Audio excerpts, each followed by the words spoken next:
Hello everyone. This video is intended to be a brief look at Pelikan's P1 fountain pen, which was first released in 1958 and enjoyed only a very short production run ending in 1963. There was several variations over that 6-year run, which will be outlined in the post above. This is the diamond black version. There were 3 other versions of colors available in the rolled gold. The P1 was also available in a Sylvexa format, Sylvexa notably having a silver-colored trim and cap. So this is the rolled gold version. You know, compared to today's modern Souverons, you can see that the Pelikan beak clip is a little bit narrower, a little bit more pointed, is what you usually saw in the more vintage models. This pen has both a jewel at the top of the cap and at the bottom of the piston knob, done in the same color as the barrel. The cap has a nice kind of a guillotched set of lines on it, and there's a blank space here for an engraving if one was so inclined. The cap band reads Pelikan P1 Germany, rolled gold double L, and there's a more fancy Pelikan in a second line above it. You know, this was a hooded nibbed pen, which was Pelikan's kind of answer to the hooded nib craze, which kind of came about in the 50s, though Pelikan was a little bit late to the market for that.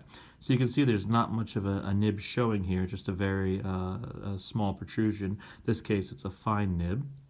Under here you can see the feed, and this was one of Pelikan's more innovative contributions to this model. It was billed as a thermic regulator and supposed to resist changes in atmospheric pressure and temperature better than previous feeds. I do have to say this provides a very generous flow of ink, and it's very resistant to drying out. The issue with this, though, is because it is a special feed, Pelikan had a tool which you would insert inside the hole here, which would allow you to remove the nib and feed. Now, that tool is not readily available any longer, though I have seen some workarounds online. This does not lend itself to the ease of maintenance that modern Souverons do. This is a piston pen, and you know the back section here is a piston knob that will work. The piston basically is similar to, if not identical to, what you find in the M400. This is a friction fit housing, so it is removable if need be.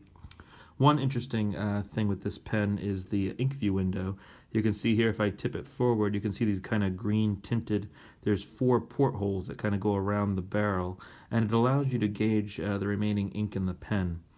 These are rather high up on the pen body, and in this case they only work if you hold the pen with the nib pointed upwards, and that'll tell you how much ink is left in the pen. If you have your pen pointed downwards, even almost a full fill will have these windows, you'll be able to see them. So to me it's not a great design. I'm not a big fan of the ink windows, but they are there for those who like that. All things considered, you know, a very solid pen with nothing really to greatly distinguish it, but no real big detractors either. And so that's a look at Pelikan's P1 fountain pen from the late 50s, early 60s.